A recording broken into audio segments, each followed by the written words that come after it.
We'll start out today, as we do all the lectures, with some discussion. Oops, I have the wrong week number up there, so make sure that gets changed. But we'll start out today with it's basically just a continuation of what we started last week. I kind of danced around some of the different data points that you can extract, and the idea there is to kind of show how you can have various tools that go and pull data out of a piece of malware so that you can try and organize it and then do a larger, broader analysis from that. So I talked to this last time, but I also put it in the slide here because it's very helpful. Let me just double check. Yeah.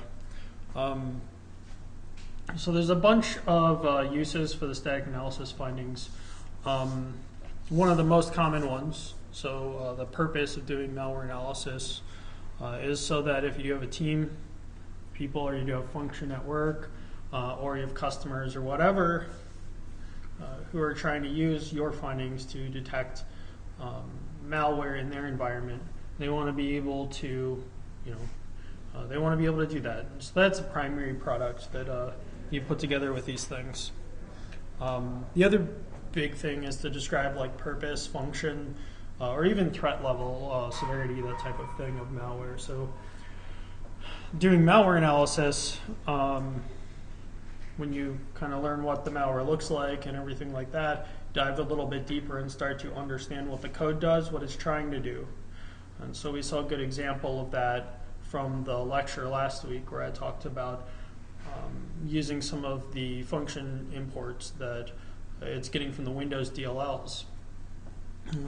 Using those things, we could try and determine whether malware was possibly employing cryptography for some reason, or whether malware was designed or not designed to read and write files from disk, or whether malware has the capability to be able to execute programs.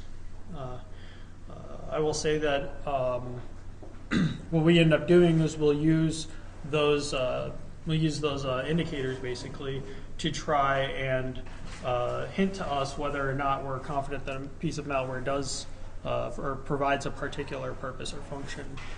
We don't always know if it does, and a lot of times with the analysis that we're doing in here, there are ways to circumvent it so that functionality could be present in malware, but that fact could be hidden from you. So a lot of times what we do when we're looking at this stuff is we kind of take the approach of if I see it in there, then it confirms to me whether or not it actually does that job. If I don't see it in there, that isn't necessarily an exclusionary conclusion that I can make. It could very well be that that functionality is just hidden from me. So, and then the other big one that you'll use a lot of the reverse engineering skills and that type of stuff for is to build a utility that can either extract some of the structured metadata, so another version of what we've built, or ones that can go and actually be designed for particular malware families and stuff like that. So in one of the intelligence reports that I published earlier, they actually talked about some malware families that are quite common, which means that there's tools out there to build them. And what happens when somebody wants to build it is they go and pre-program in the functionality they're trying to use, so the host that they're trying to get the malware to connect back to when a user runs it on the system, the file name that they want to have the malware install itself as, and so forth. We used a very rudimentary version of that when we built that initial malware sample in Metasploit earlier in the semester. That information ends up actually being embedded in a data structure in a lot of those malware samples. So one common function that you'll accomplish with reverse engineering will be not just extracting the standard metadata that we did on Tuesday, but also trying to figure out what the internal data structures are for malware samples or malware families, so that you can extract the configuration data from those as well. That can be very helpful, for instance, if You do have malware that you cannot run for some reason because you don't have the right version of Windows, or it has some sort of VM or debugger detection logic in it, as we saw in one of those samples earlier on Tuesday. So this lecture, I'm going to use it to discuss some programmatic approaches. One thing I will say is that there's a lot of tools here to work with this, so I think that this lecture is likely going to continue on into Tuesday, so I'll mess with the schedule a little bit. But I think this stuff's very important because it shows how to start integrating these data extraction, data analysis tools into your pipeline. So there's also a lot of tools out there to provide the kind of databasing service or the data management service that we'll be putting together. I will try and focus a lot of the efforts in our class on kind of underlying science behind those. So rather than teaching you all to use a whole bunch of tools that are out there, I will talk to those tools and I'll provide references to those things. But the goal in this class is to really be like the tool engineers or tool builders, rather than simply trying to learn how to use a tool to accomplish a job in most easy cases.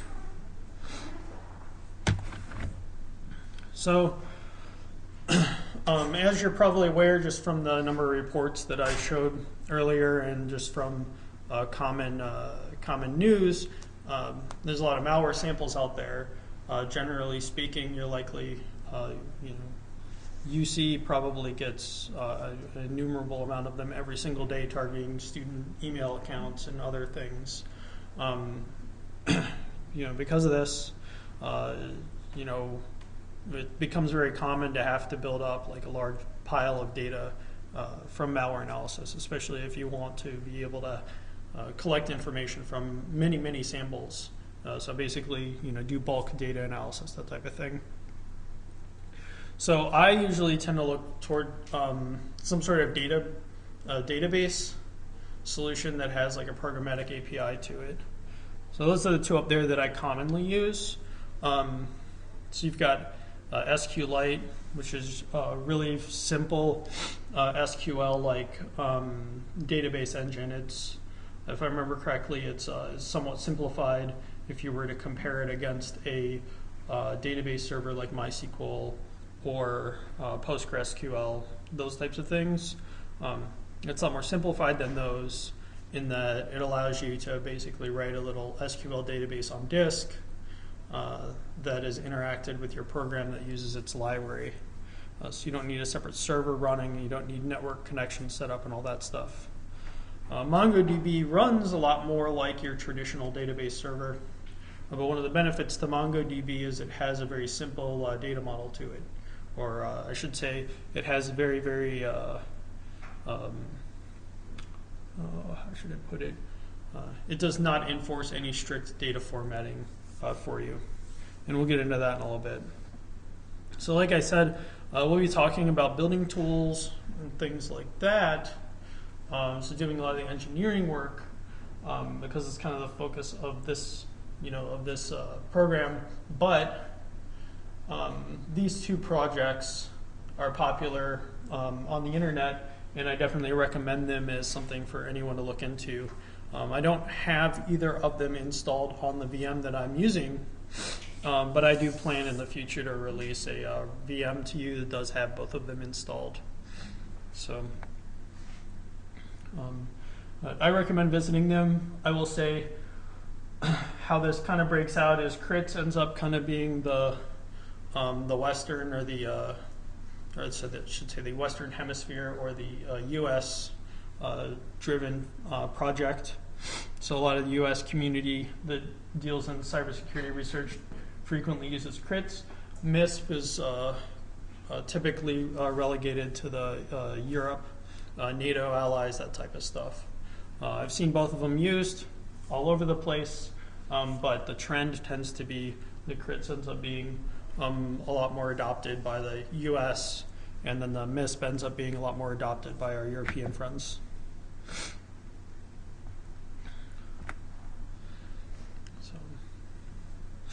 So sample tracking is another important thing that I say that it's important to think about when we're doing like data management planning, stuff like that.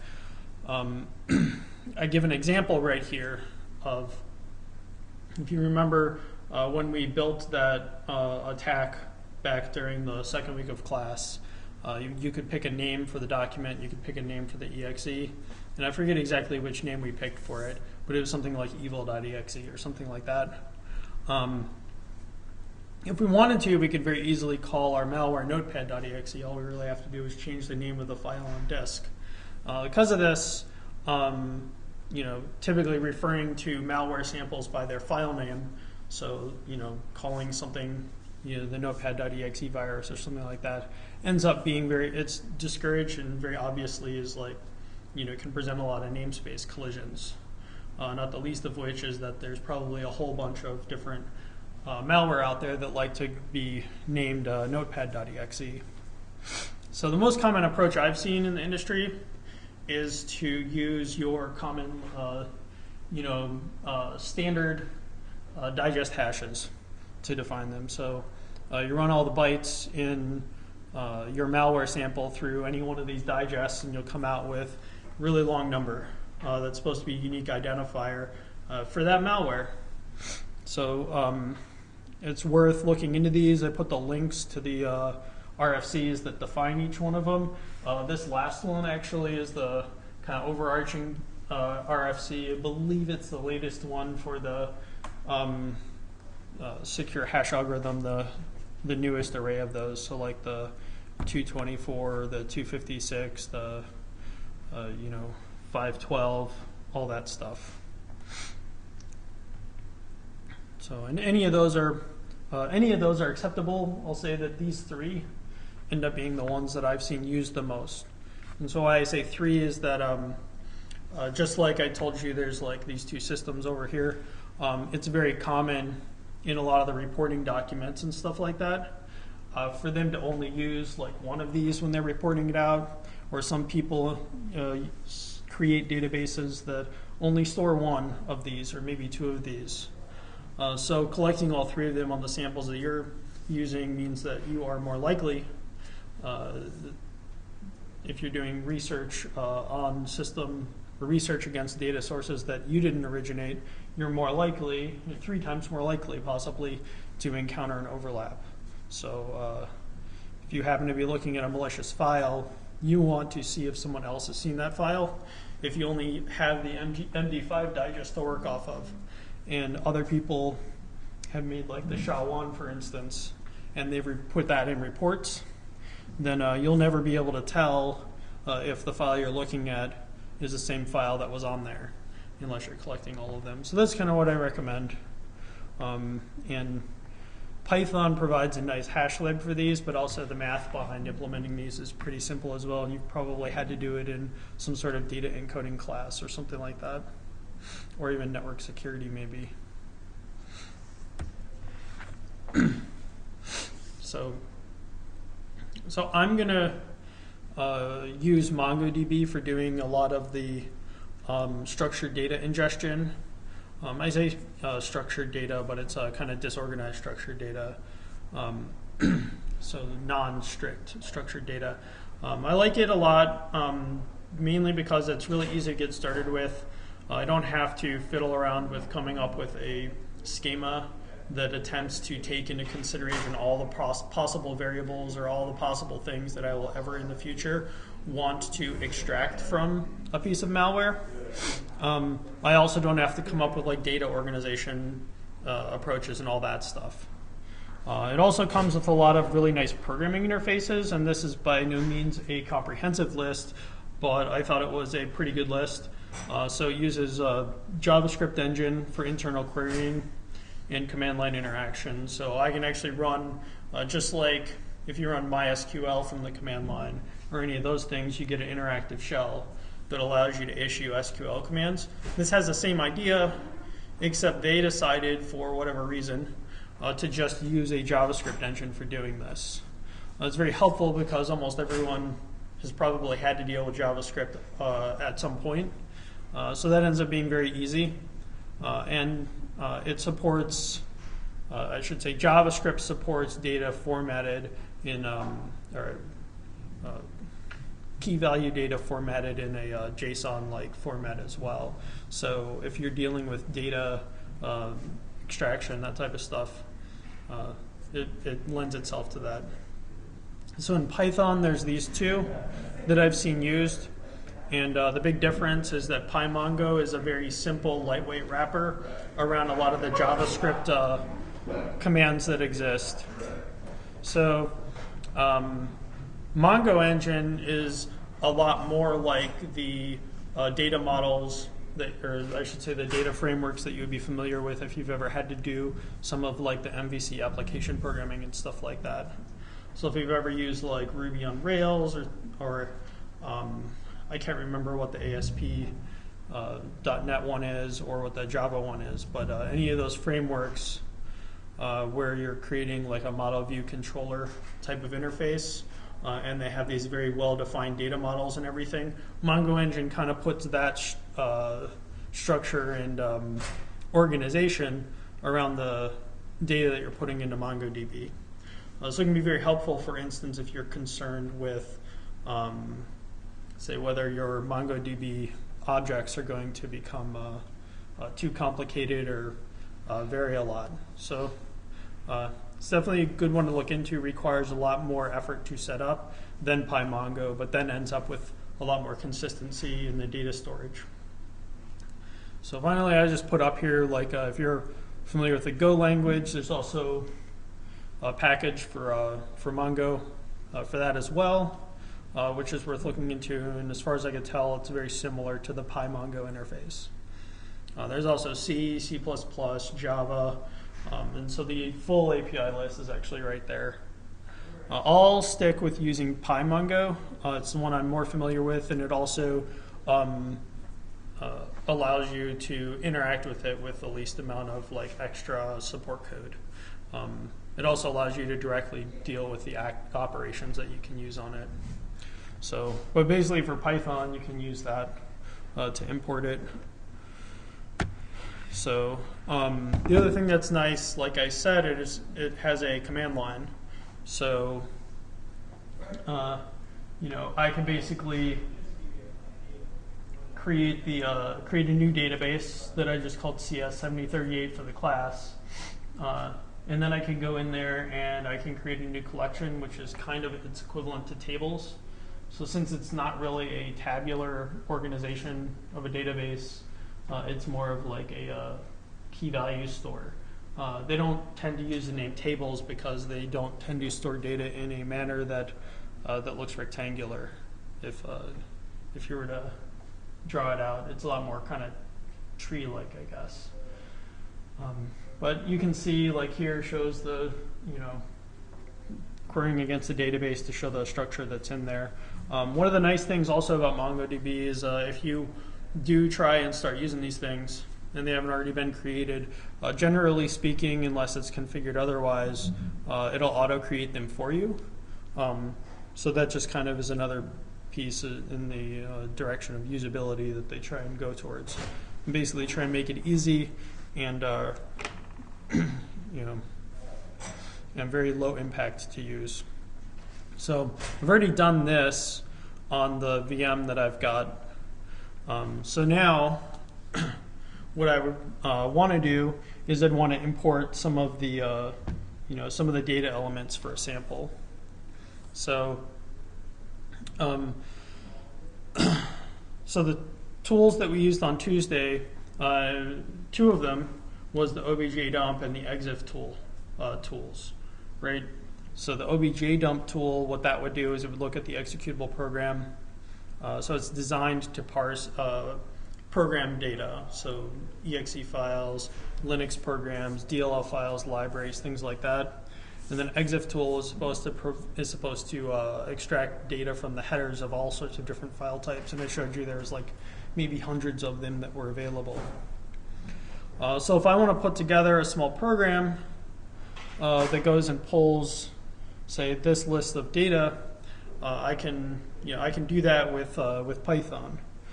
So what I'd like to do is basically pull out like those three hash digests that I mentioned earlier. Then I'd also like to pull out the file name that we encountered the files being named. So if a user on my network complained about some program running on their system, and then we went in there and found something that was suspicious, it would have been sitting on the hard drive. It would have had a particular file name to it. Whatever file name was chosen for that might actually be of interest to us. So also pick the file type information so that I can store that that information as well. List of section names. So if you remember from objdump, you're able to pull the list of section names out. Company name, author, file description, and all those things. Plus the times. So the other thing that's useful, that I found to be pretty useful, is a lot of these files have timestamps embedded within them.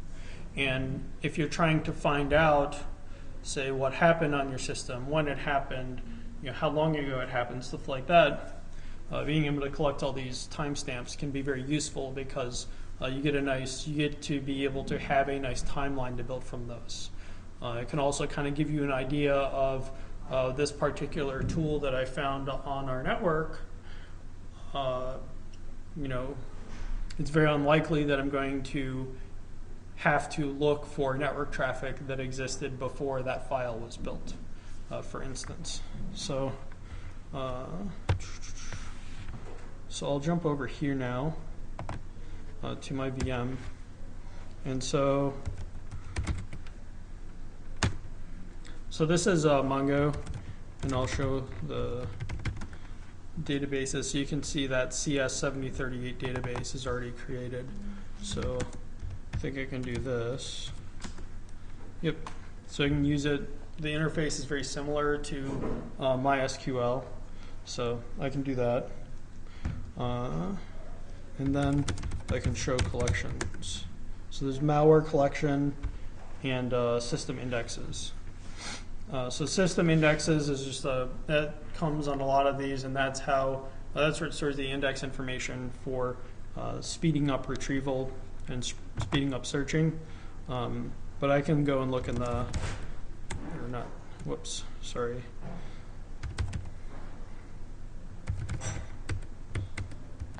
So to interact with most of these on the command line, you end up running, basically you reference them by database, followed by the collection, followed by, say, an operation. So in this case, I want to find all of them. There's none in there, and I can actually do, I think I can do this, yeah. So there's nothing in there. I actually just have an empty database. But that's generally, what I can do. I can also update, or not update, I can insert. So I can say, field 1, 12, field 2, hello, right? So I can do something like that. And I'll show you like this. So basically, I created a new document inside of it that had these two fields. So if I want, I can also do this. I can say update.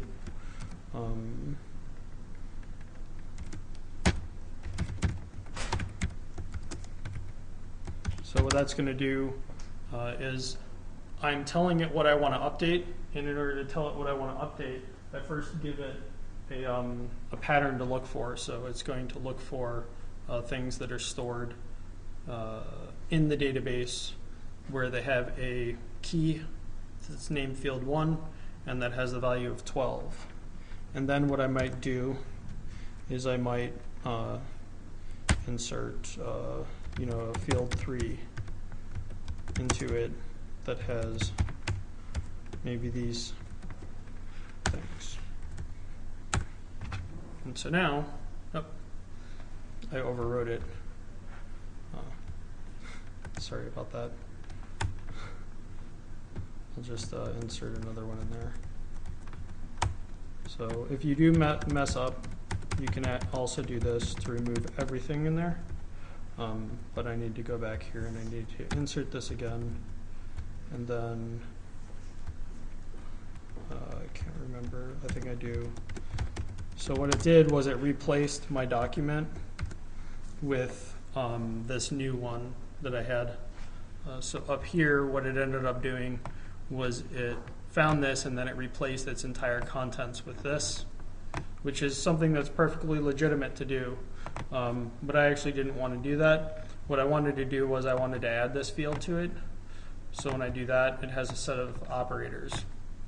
So I can do that. And then now you can see that I've kind of merged the two together.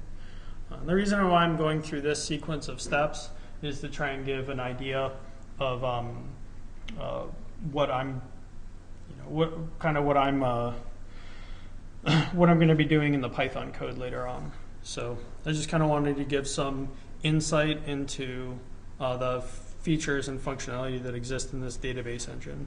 So now I'm going to remove everything, check that it's removed, and then before I jump into that other example, I'll just go to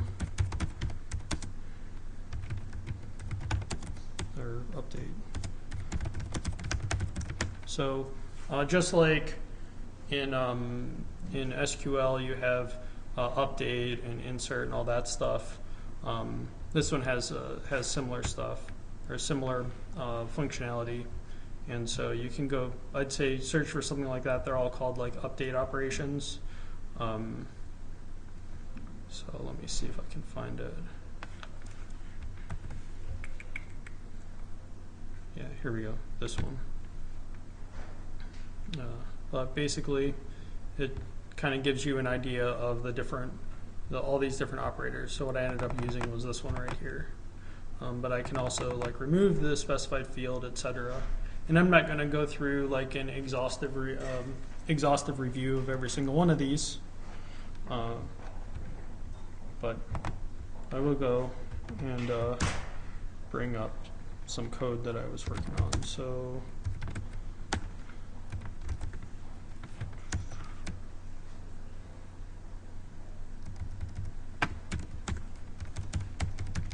So this basically is a Python script that I put together, and I'll provide for all of you on the website as well,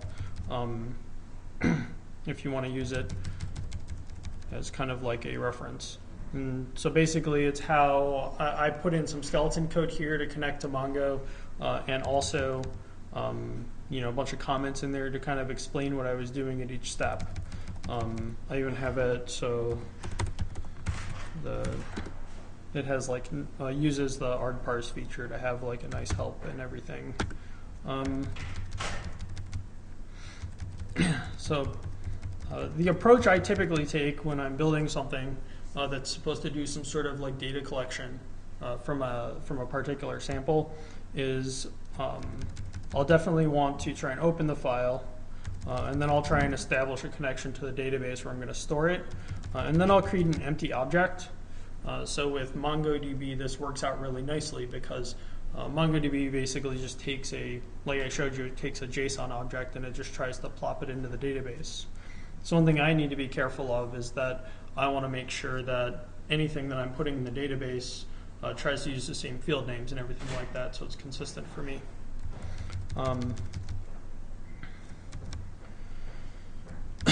Then going back to the slide, the one that I put together, whoops, it's actually this one.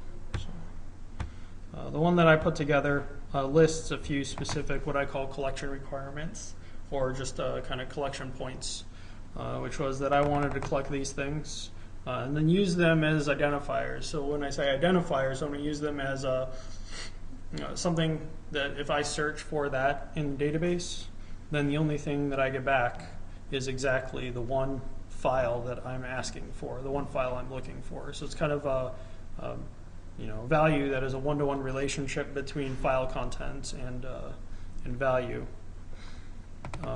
The file name that we've encountered, the file is being named, so talked through that as to why that was useful. You would like to keep track of what the file was named when it was on a compromised system that you found. File type information, so whether it's PDF or EXE file or doc file or any of those things, that can be very useful because maybe you would like to at some point look at all of the data for your malware that pertains to PDF files. List of section names if it's an EXE. So this is where you can start to see that I'm going to start pulling stuff out on a conditional basis. I'm going to pull some more data out if a certain condition is true.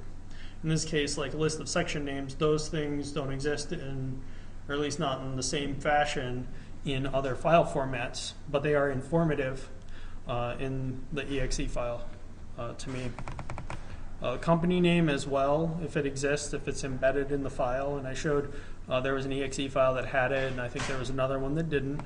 Author as well, which may be in the document files and everything. File description if it's literally embedded in the file too. File size, that ends up being something that, file size on disk, number of bytes in the file, and then any sort of timestamps.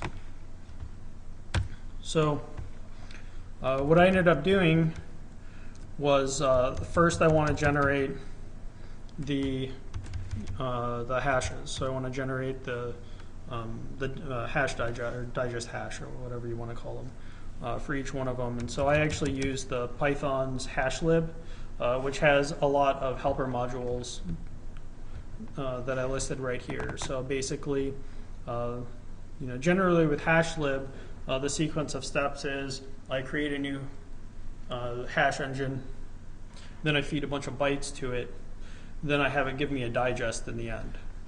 And so that's what happens here is I feed the bytes from the malware.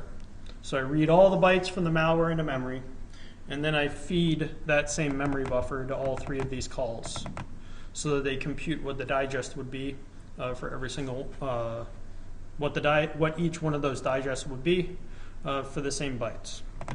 And then I generate what's called a hex digest, which is, well, you'll see it, but it's basically the hexadecimal number. So if you think of,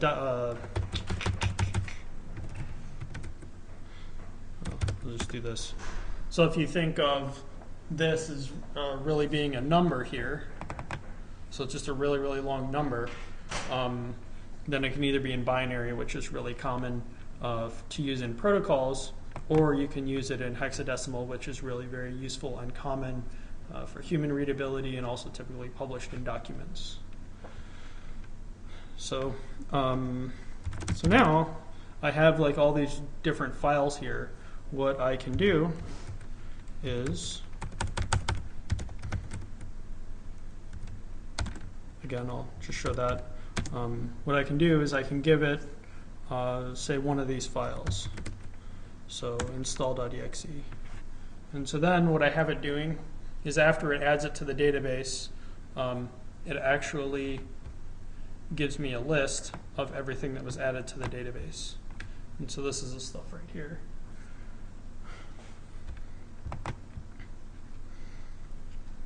So I'm going to go into Mongo and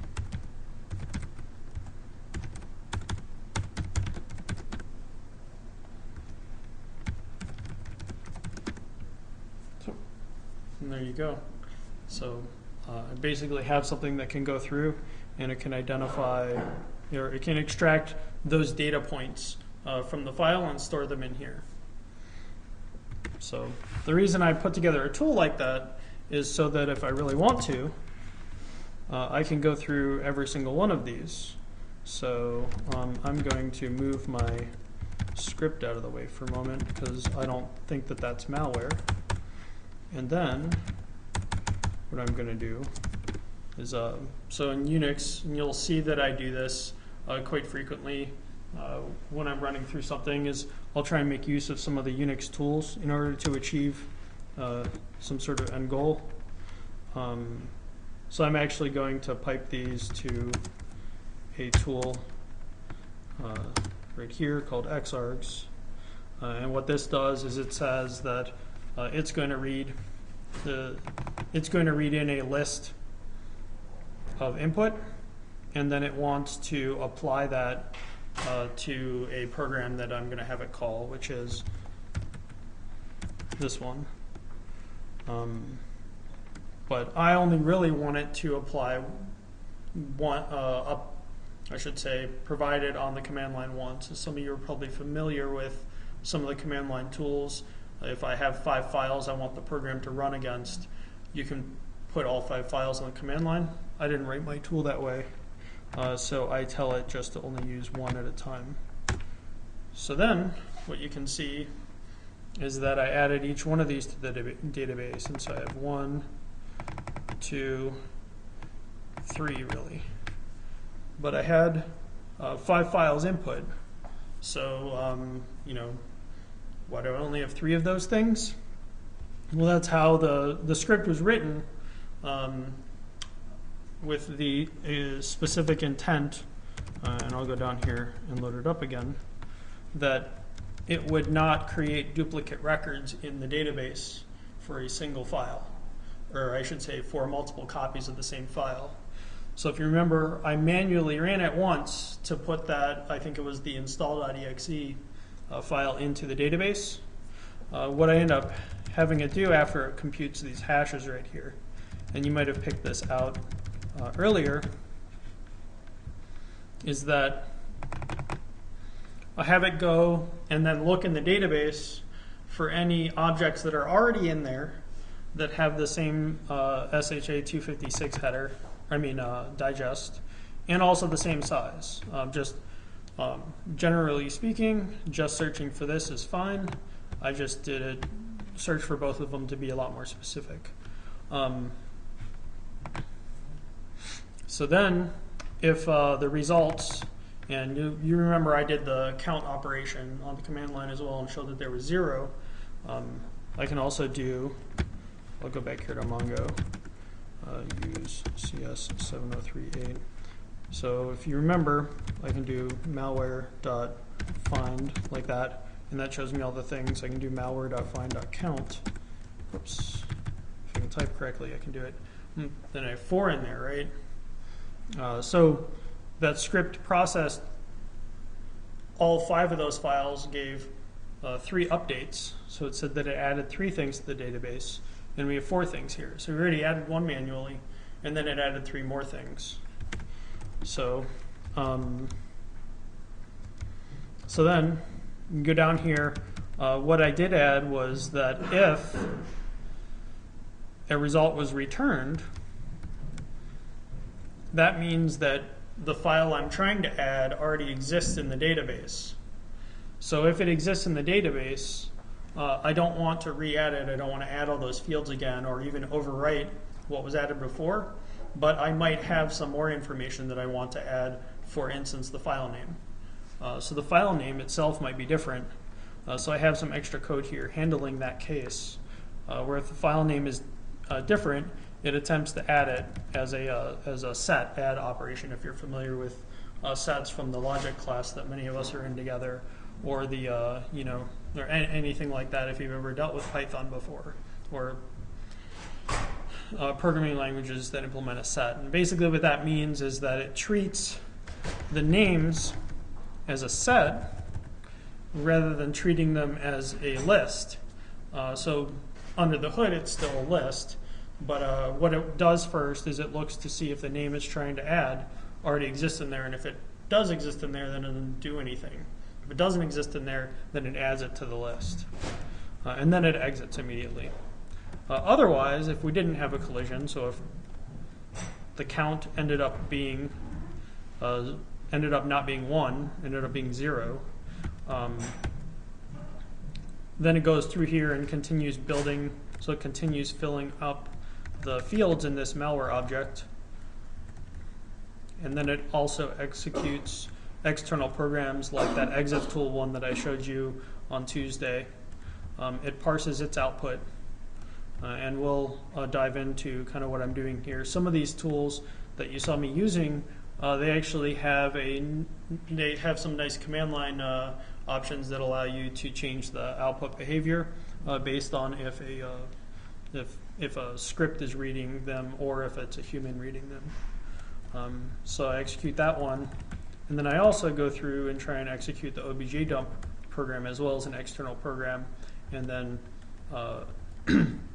attempt to operate on its results as well.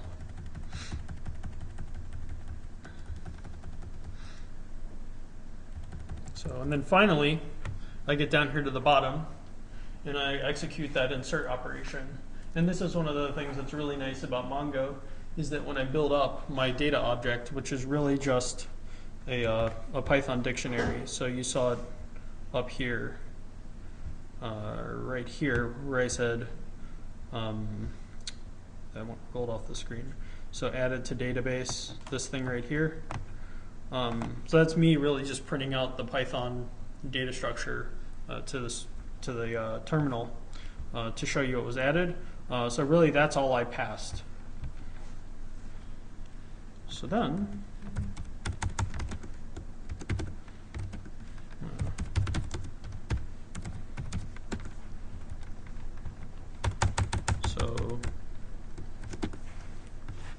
so the other thing that I did, because I have that code in there, this will be easier if I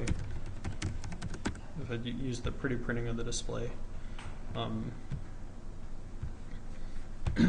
So here's an example of where I had two files in my folder that had different names, but actually had the same contents to them. So maybe they came off of two different systems, and we're folding the data together. So this is, I like to highlight this, and this is a very simplified example, but I like to highlight this as one of the really beneficial features of a tool like this, and writing analysis tools in this fashion, which is I try and find a way to uniquely identify, say, a malware sample or something like that.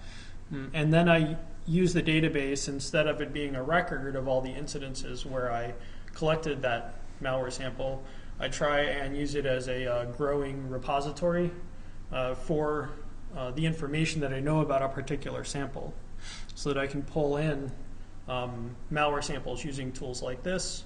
And then, like if I get one this morning or something like that, and then I can go and look it up, and I can try and see, was there any other information that somebody else who's using the system as well has collected over time that they've put in here.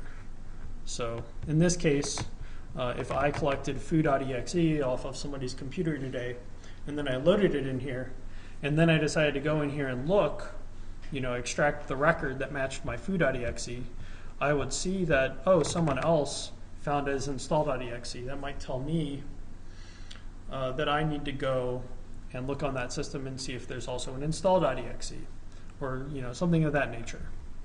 So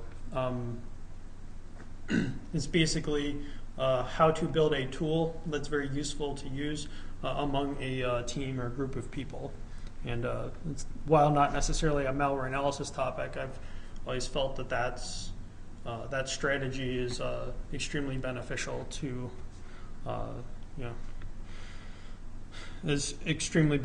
doing successful malware analysis, because it's one of the big pieces of malware analysis is trying to deal with large amounts of data and everything, especially data collected from different people. So going in here, for instance, now I can try and find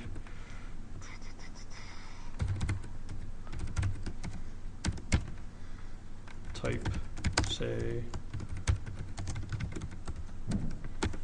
so I can go and see all the exe files that are in here, all the ones that are listed as win32exe.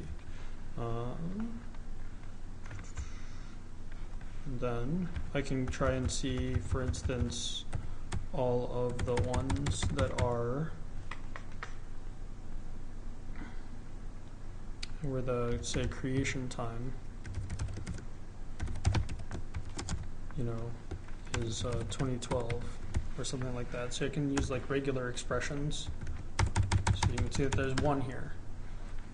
So I can use regular expressions, for instance, to go and try and find say when something was built. So I might even want to do this and look for any that were built from 2010 through 2012. And there are 3, I think. Yep, there's 3 that match that. And so they're right there. Let me see what else I have here.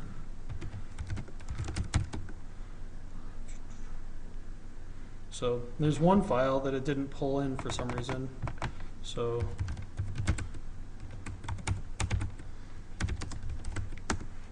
for some reason document.pdf didn't get internalized, and I do not know why. You can see that. So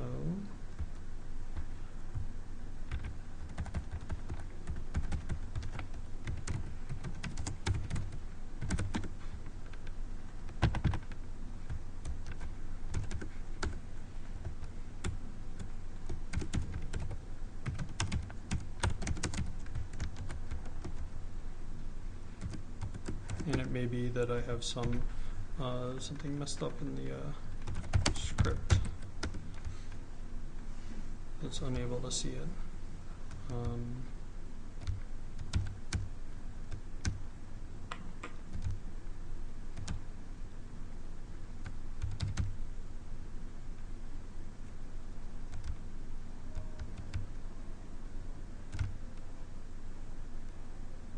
I don't entirely know why that's failing, but for some reason it is. But the other ones, yeah. So it thinks it's in there. I don't know why it's unable to find it, but I can find out, because I was really hoping to be able to have that as a nice alternative example. I will go up here really quickly and try and see.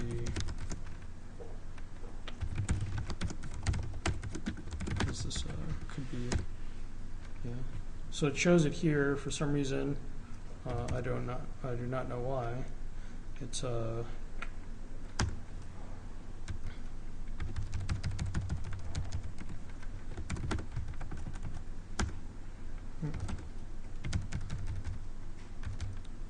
there must be an exit case that it's hitting somewhere down here. Probably this.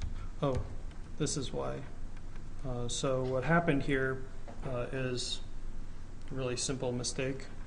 So I wanted this thing to go through and do extra things if I was, oops. I wanted to go through here and do extra things if it was an EXE file, but I still wanted to store it to the database if it wasn't. So I just forgot to put that insertion case here before I exited. So there, now that's been added as well. So, was it not an EXE file? Correct. Yep. So the type right here is PDF, and so I make plenty of programming mistakes myself too. So you get to see me diagnose and debug one right there. So why did you put that condition in the program? Oh, so the reason I put this condition right here was if it's not a PE32 file, so if it's not an EXE or a DLL, is because the next step after that is me running this obj dump program, where you saw me, I walked through the different symbol table and all that stuff with it in the last lecture. It also allows me, and I'll just show you right here. So if I do it like that, it allows me to see this section list. So then I can try and like pull out the section data or whatever. And I actually have another parsing error with this too that I may be able to correct by the end of class. But basically, I wanted to go and pull that information because in the class on Tuesday I talked about how these names are really picked according to the developer tools that are used. And so different developer tools, so Visual Studio versus Delphi versus Cygwin may all choose different names for these sections, so there might actually be something useful to put in there. Unfortunately, if I try and run this on document.pdf, it has no idea what document.pdf is. So I didn't want it to run into a failure case with document.pdf.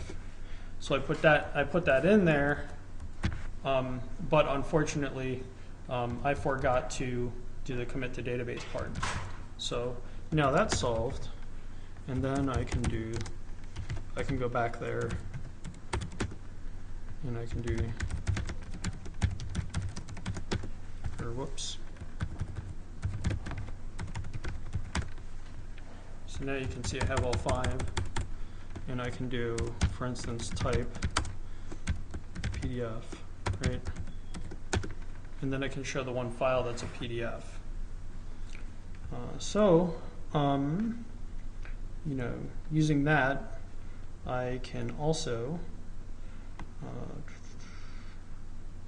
think, yeah, so I should,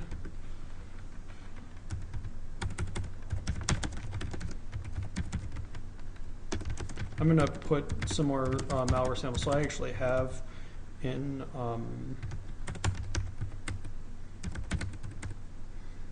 here, I actually have a large number of malware samples. I'll just do this. And I'm going, I have to figure out the best way to do this, but oh well, I'm not going to do that. So basically, I have a whole bunch of malware samples that are in this folder. So this is me like grabbing just some random allotment of them. I can actually do this.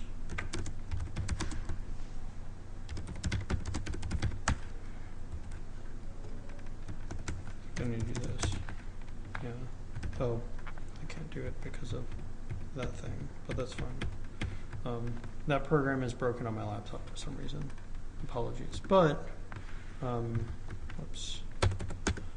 So anyway, I'll grab like, I don't know, 10,000 of these files.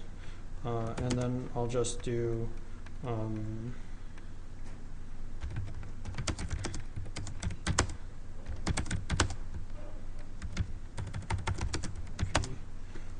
to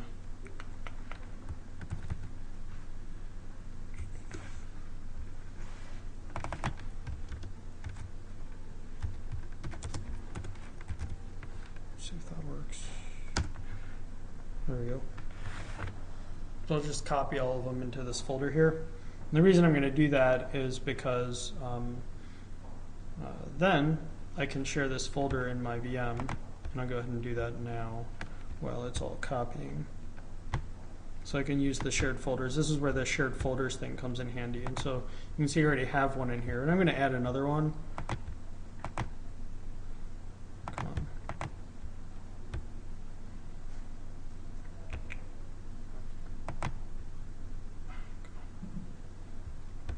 Might be mad because there we go. There we go. So I'll go down here to the source, and then this. There we go, and test samples. So now I've shared that with my system, and so now. Let me see, do I have, so mount. So I think I had that set up from last week. So now I'll do mount VBox SF. So VBox shared folder, test, malware to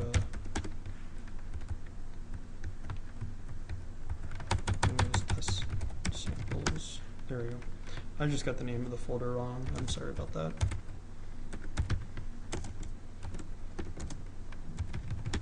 So now we've got all those malware samples in there, right? So then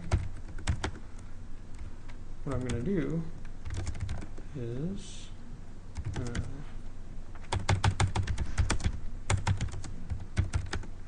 so this allows me to do that, and then I can do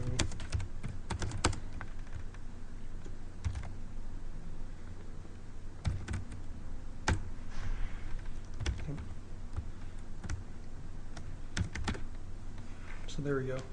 And now it's importing all of them. I do have a little bit of, so I have some buggy code that probably is getting mad because of a handful of cases where I'm not dealing with international characters. So you saw some probably Chinese characters flying up the screen there, or Japanese. But basically what I've done is I've now written one tool they can go and take all the malware samples that I've been collecting from various places and then internalize them into my database, which is very helpful to me because, number one, it's a tool I can give to, say, other people on my team. They can allow them to do that into a central database.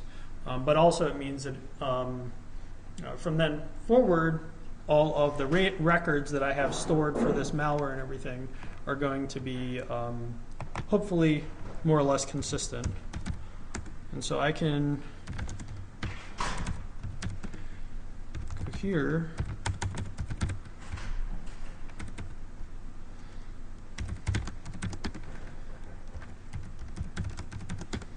And you can see that there's already 334, 347, etc. I can go in here and I can look for type is like HTML. So, and I can see there's 275 different samples in there that are type HTML. Another thing I can do, which is extremely helpful, is I can tell it to show me the number of distinct entries for a particular field as well. So across my entire database, what are the different file formats I'm getting? And so you can see that I'm getting all these different file types. So I have some zip files, some XML files. There's a GIF in here, and there's gzip. So if I'm, again, in a position where I'm collecting a lot of malware in, I can give myself a good amount of insight to let me know, what types of file formats are sources of malware, possibly. The other thing I can do too is, because this is JavaScript, I can do like, goes that, right? And then I can, I don't even know.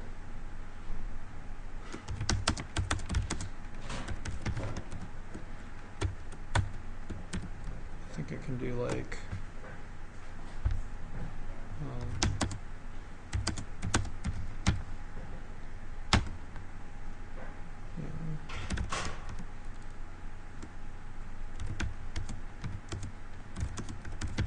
I can't remember how exactly this works, but we'll see.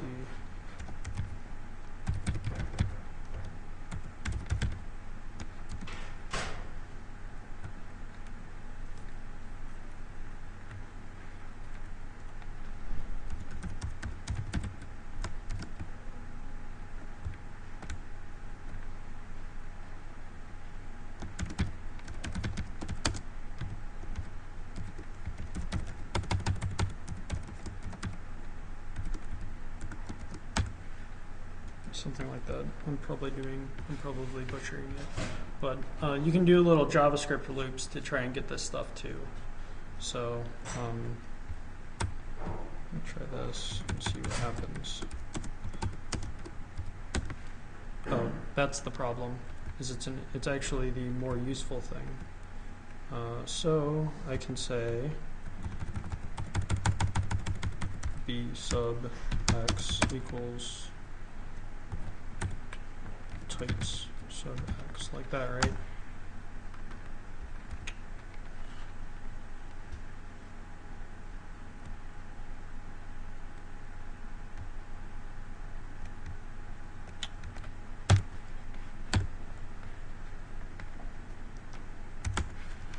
So there you go. So that's basically, right? So that's basically the counts for each one of these things. So 337 EXEs, and then 1 PDF, 920 HTML files, 12 gzip files, etc. And that's kind of one of the nice things about Mongo as well that I like a lot, is that because the interface is JavaScript, I can go and interact with it in a very familiar fashion. And so it almost ends up being a free shell, or programmatic shell, into my library, for lack of a better term.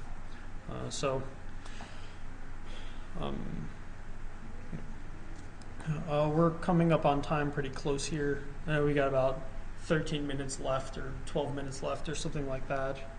And so rather than jumping into another topic, I'll save some of the other stuff I was going to talk about for Tuesday next week. And we'll just end at this, but I'll take any kind of questions or comments if you all want it.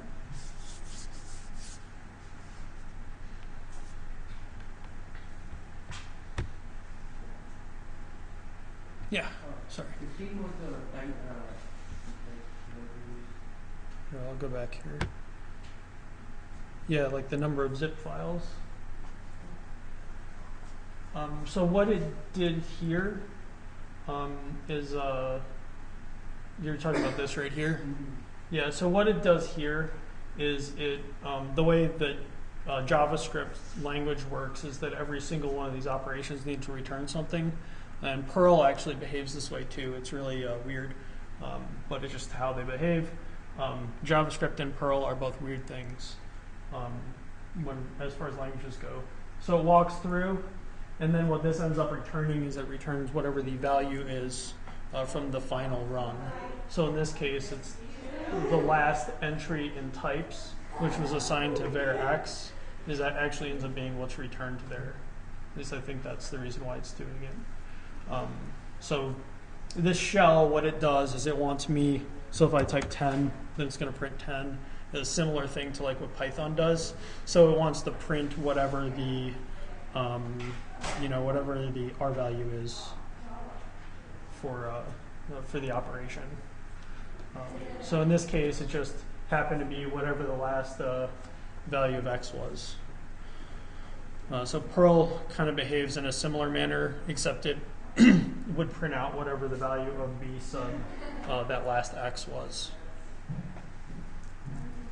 So in OBJ, when you have done OBJ jump for an execution, yeah. So we got the sections field. Right? Yeah. So you were saying something about the text and our data. Yeah. So what are the examples? Okay. So like these things, Yeah. these are all different types of sections in the file.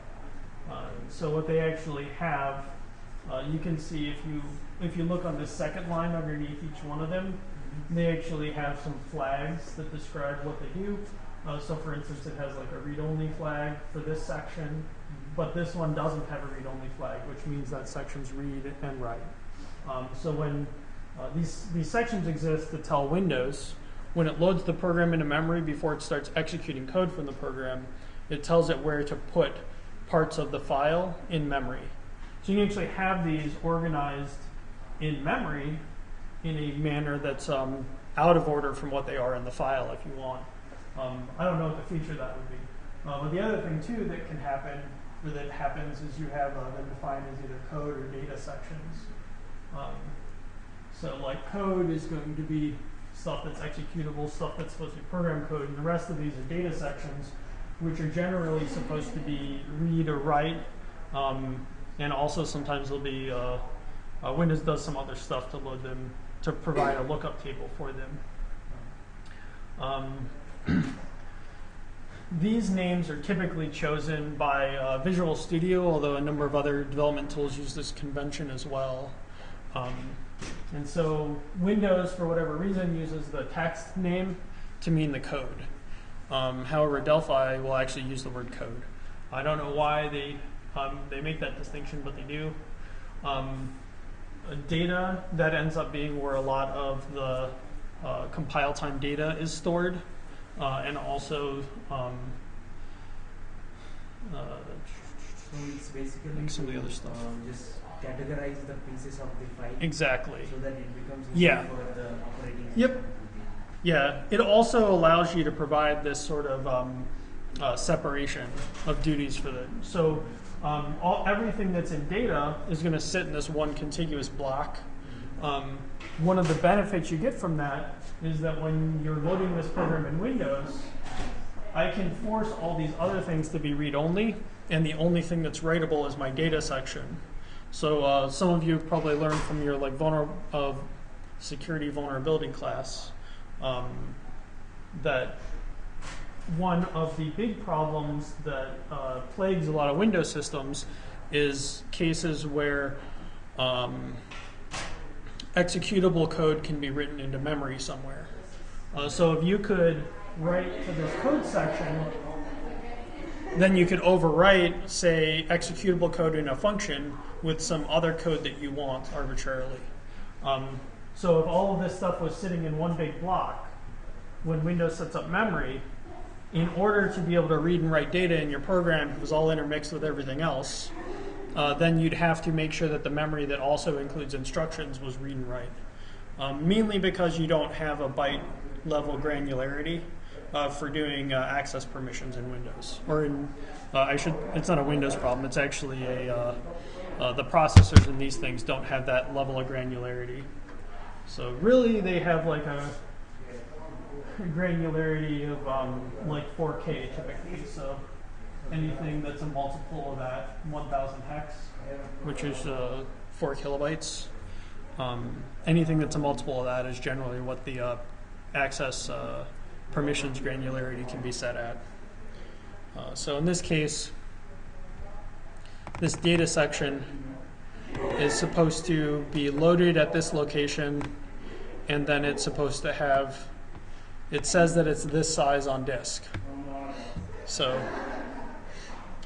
so they'll load that, and then they'll round it up to like the next, the next available boundary. So that's the biggest reason, is it helps them apply better data protection on it by sectioning out the file like that. The resource section, which is here, that's a Windows specific thing for the most part in OS2. That resource section actually is where your icon data and all that stuff is stored. So I don't know, I don't have the I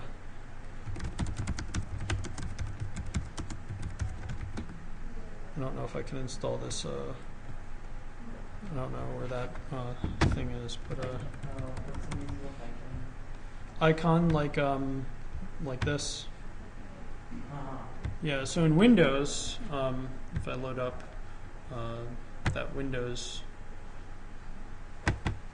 VM that I was running before, if you recall, we were looking in here.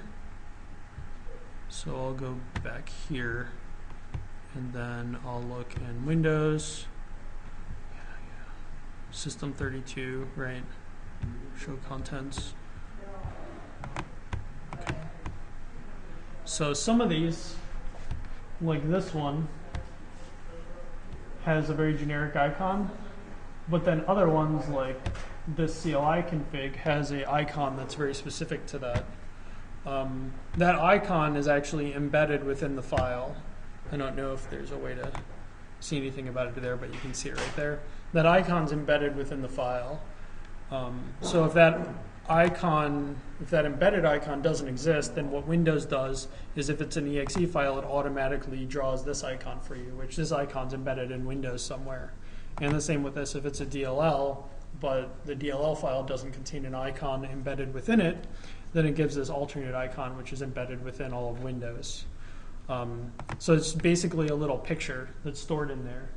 That's also another thing that can be extracted as a file, and then worked with. And I was trying to pull up a tool to do that, but I wasn't able to find one.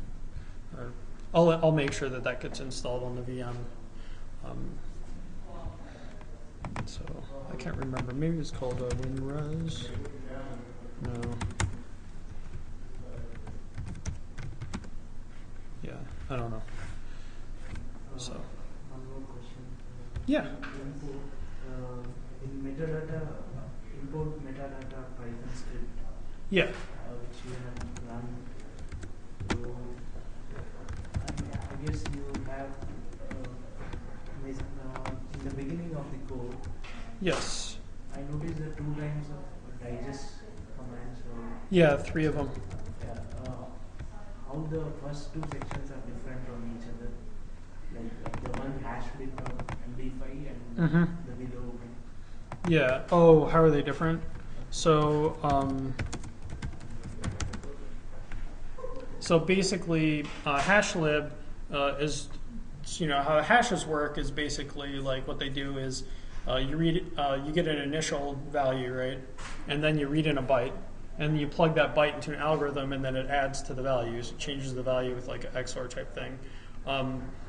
The math that's done is different for each one of these algorithms, and also the initial value is different for each one of them, including the initial number of bytes that are used for that initial value.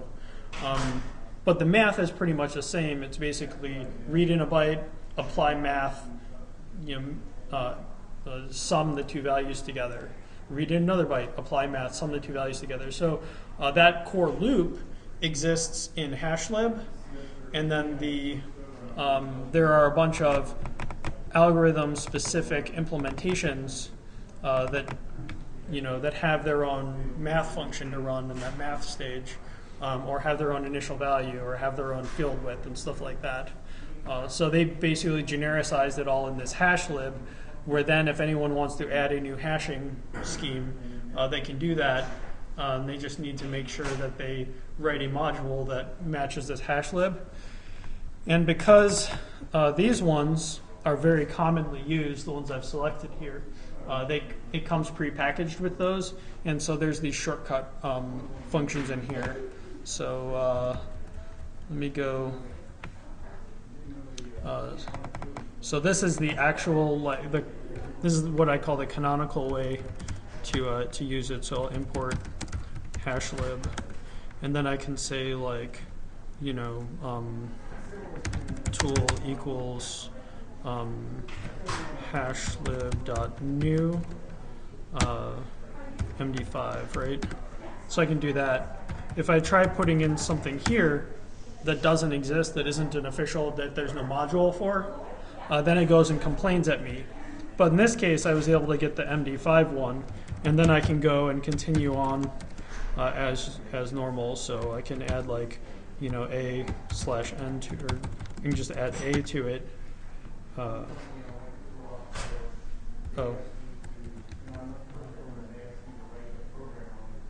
Unicode objects dot encode UTF-8. So I have to give it a set of bytes basically. Basically I give it an A, and then I can do tool.hexdigest to tell me what the value of it is. And so then if I was to do echo -na, what is that, MD5? I can get the same value out of it.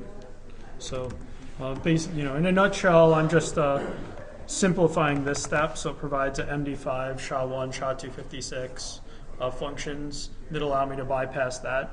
And all they are is just shortcuts for that. And then I'm basically doing the same thing. So what I ended up doing was I read the entire file into a buffer, and then I sent that buffer to the update function. But working with big files, what I could also do is I could start at the first byte of the file and then just read one byte at a time from the file and keep calling this update function over and over again, and I would end up getting the same result doing that too. It would just be a lot more inefficient because I'd have a lot more Python calls.